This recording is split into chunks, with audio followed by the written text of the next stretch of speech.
Bismillahirrahmanirrahim. Assalamualaikum warahmatullahi wabarakatuh.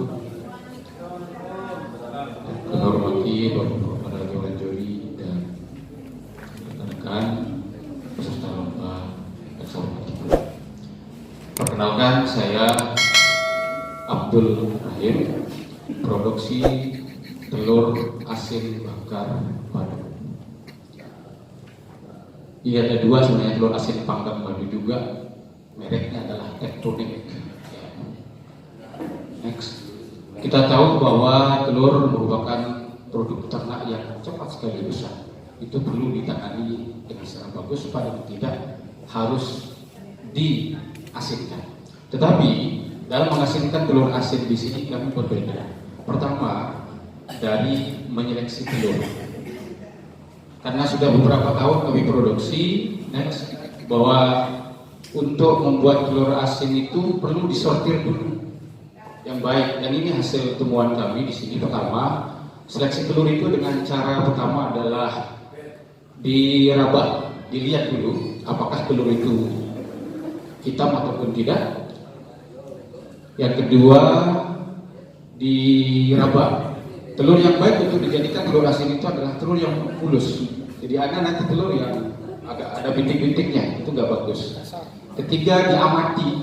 Kalau kita mau membuat telur asin itu yang baik, kita amati, ambil wadah, kemudian taruh di air di wadah tersebut, kemudian kita taruh telur, kemudian kita amati. Kalau telur itu tenggelam, berarti itu telur yang baik dijadikan untuk telur asin. Tapi jika dia terapung, itu nggak baik. Dan yang paling jarang diketahui oleh produksi telur asin itu untuk menyeleksi telur itu sortir dengan cara diketuk. Apakah telur ini dia pecah, retak ataupun tidak, itu dengan cara diketuk. Ini saya buka-bukaan saja, tapi tidak seperti Pak Kades tadi yang rahasia perusahaan gitu ya. Jadi diketuk. Jadi kalau kita tahu bahwa telur itu pecah itu dari suara. Dan ini jarang sekali diketahui oleh teman-teman yang produksi telur asin.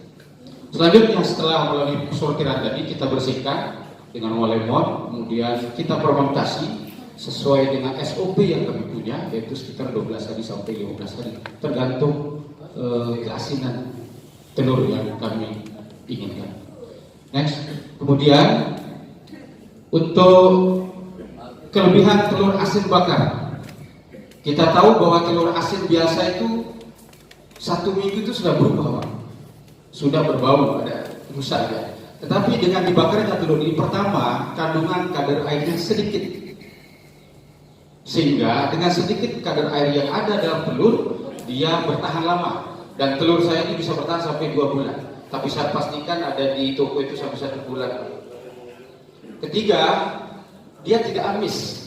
Biasanya orang itu kan agak enak karena bau amis. Tapi dengan dibakarnya ini, buktikan bahwa telur asin bakar yang madu ini yang kami produksi itu insya Allah dia tidak amis. Kemudian warna telurnya ada sedikit gosong dan ini memang tampilan beda. Ya, di sini dia kelihatannya kayak buah sabu. Ya, ini menunjukkan dia sudah dibakar. Dan telur asin bakar madu ini bisa meningkatkan stamina. Ya, membuktinya ada testimoni dari mantan kepala desa berada di Lombok Tengah. Saya berikan dia ini. Nanti kalau punya hasiat telepon saya jam 3 ya sebenarnya.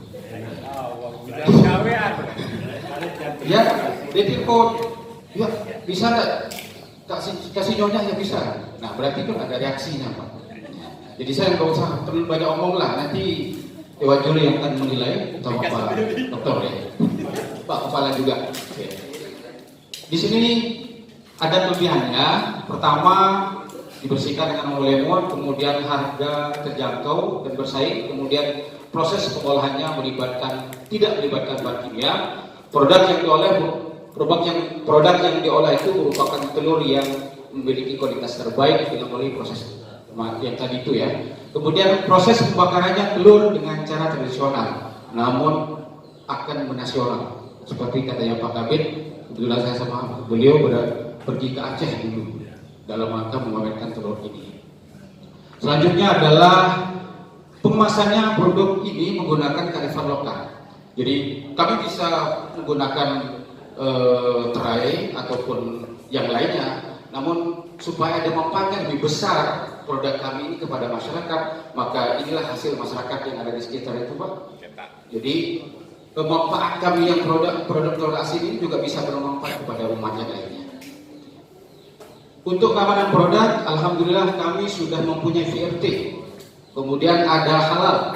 Selanjutnya, saya sampai saat sekarang ini saya belum pernah menemukan teman yang produksi telur asin itu memiliki nomor NKV. Alhamdulillah, kami sudah mempunyai nomor tersebut. NKV itu adalah bisa mengekspor nomor NKV ini. Dan ini sudah kami punya. Dan baru-baru kemarin kami juga sudah menerbitkan nomor NIB. Selanjutnya adalah, nah ini nomor NKV-nya. Kemudian next. Ini bentuk alur pengolahannya, mulai dari sortir, dari bahan baku peternak. Kebetulan saya membina peternak, Pak. Awalnya saya itu punya bebek sendiri, namun sudah beberapa tahun ini saya nggak pingin ilmu itu ada sama saya saja. Harus saya bina masyarakat. Alhamdulillah sekarang itu di rumah saya tidak ada bebek. Yang ada sekarang itu beberapa desa yang kami bina. Jadi ini alurnya penyortiran, kemudian fermentasi, kemudian persen adonan, dan ada perebusan, kemudian pembakaran. Ini Bapak bisa lihat model pembakarannya, ini juga kami sendiri yang membuat. Kemudian ada penyuntikan dengan dengan madu, dan selanjutnya adalah pengemasan. Dan alhamdulillah pada tahun 2001 kemarin kami sudah bekerja sama menandatangani MOU Pak Dokter bersama UNRAP TEVA jurusan pangan teknologi, bahwa di tempat kami itu dijadikan tempat TEVA ya, tempat magang, kemudian para dosen juga untuk istilahnya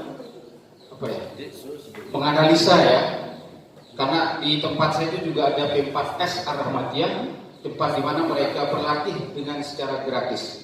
Kemudian yang terakhir kemarin kunjungan dari Ibu Wagub dari Kalimantan Timur berkunjung ke kami, dan dari UNRAM, mahasiswa UNRAM yaitu bidik misi. Sekarang adik-adik UNRAM membuat telur asin dari bidik misi itu, alhamdulillah dia belajar ke kami, Pak. Itu sekilas tentang produk telur asin bakar madu. Ya, capnya cap tektonik.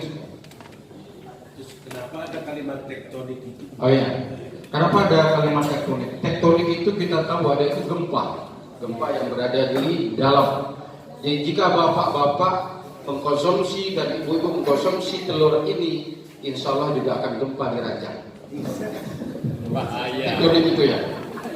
Tektonik. Tektonik ya. Terima kasih Pak Aim. Jadi sudah mempresentasikan tentang telur yang sebenarnya kalau berbicara telur kita semua sudah punya, maksudnya sudah punya pengalaman tentang telur asin ya, sudah punya semua kita. Tetapi yang beliau sampaikan bahwa ada inovasi, dia membuat telur bakar asin, madu, dan macam-macam sudah dicampur di sana. Jadi kalau yang lain-lain masih telur asin, telur madu dan sebagainya. Makanya saya khawatir ini Pak Kepala LLK nanti jam 1 nelpon gara-gara sambal belut yang tadi, jam 1 nelpon bereaksi. Jam 2 nelpon lagi beliau gara-gara jamu yang dari Grenade tadi dia. Jam 3 gara-gara telur ini dia nelpon lagi Pak Kepala LLK, karena hari ini ternyata adalah inovasi yang berhasiat kepada vitalitas ya. Dan kalau saya melihat bahwa telur karena kandungan kalsiumnya, karena kandungannya memang berpotensi untuk meningkatkan vitalitas, kecuali yang memang nggak punya vitalitas gitu. Nah, yang saya tahu bagaimana Bapak mempertahankan kualitas telur Bapak. sementara mohon maaf, saya sering berseloroh ini Pak Dokter. Ada suatu desa yang mendeklarasikan kopinya, kopi desa A, kemana-mana dia bungkus. Tetapi di desanya tidak ada pohon kopi. Dari mana kopinya? Ternyata dia beli. Makanya saya namai dia kopi A rasa Pekan Tok Motong. Karena dia belinya di Pekan Tok Motong kopinya. Nah, jangan-jangan nanti telurnya Pak Ahim ini, telur Pak Ahim rasa A gitu. Karena ternyata dia tidak punya peternakan bebek. Di desa Mojosari, di Mojokerto, kalau pernah ke sana, itu semua penduduknya bergerak di industri bebek. Makanya wajar desanya dinamakan dengan desa bebek.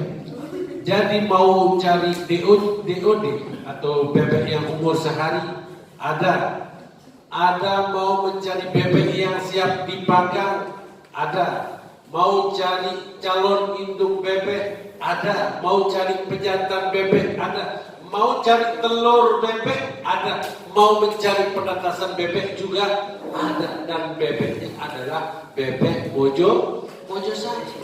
Nah ini saya ragu ini Pak ini, supaya tidak ragu nanti sampelnya coba saya bawa ini berapa ini ya, untuk kita buktikan. Yang jelas ya, kalau kita ingin kualitasnya konsisten, kita harus kenal bahannya ya, seperti tadi ya, bahannya seperti apa, pakannya seperti apa, sehingga kita bisa jamin nanti produknya telurnya hijau, karena bebeknya makan rumput tetangga misalnya. Karena di rumah tidak ada rumput, jadi di tetangga. Nah, jadi itu jaminan. Kalau seperti ini tidak ada jaminan rasa kualitasnya. Oleh sebab itu nanti kecuali Bapak punya peternak binaan yang memang sehari-hari dikontrol. Jadi ke depan kita ingin ya seperti itu. Jadi sehingga betul-betul, karena kalau bersaing telur ini banyak saya kita. Di Lombok Timur saja dari teman-temannya Pak Ahim sudah mulai bergerak dengan kelebihan-kelebihannya. Dan terima kasih atas inovasinya, dan mudah-mudahan apa yang diberikan masukan oleh Pak Dokter tadi juga bisa menginspirasi untuk kegiatan-kegiatan usaha selanjutnya, sehingga Pak Abdul Rahim hari ini datang mempromosikan telurnya hanya membawa beberapa, ke depan bawa langsung pakai truk gitu. Itu bukti bahwa usahanya sudah maju gitu. Ini dari Jakarta pesan 40, kalah kita di ongkos. Satu kontainer baru mantep ya, itu yang kita kira-kira jadi ke depan bisa menjadi andalan daerah kita. Terima kasih Pak Wasain. Pak Wasain sibuk sekali chattingan ya. Pak Gini, Pak Kepala, gimana jam 3 nanti? Tinggal berapa Pak? Tinggal 2.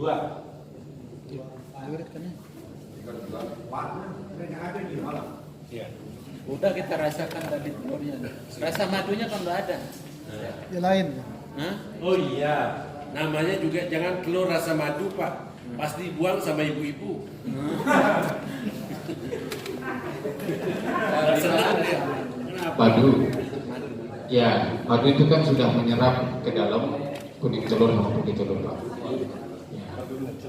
Nah ini kan sudah kelihatan ada madunya ini.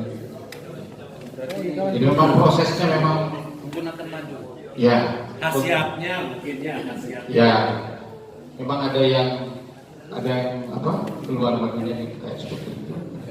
Karena memang proses pemasukan madu itu memang agak sulit. Namun karena memang ini adalah inovasi kami dan harus kami pertahankan, insya Allah akan konsisten. Terima kasih. Mohon maaf atas segala kekurangan. Assalamualaikum warahmatullahi wabarakatuh.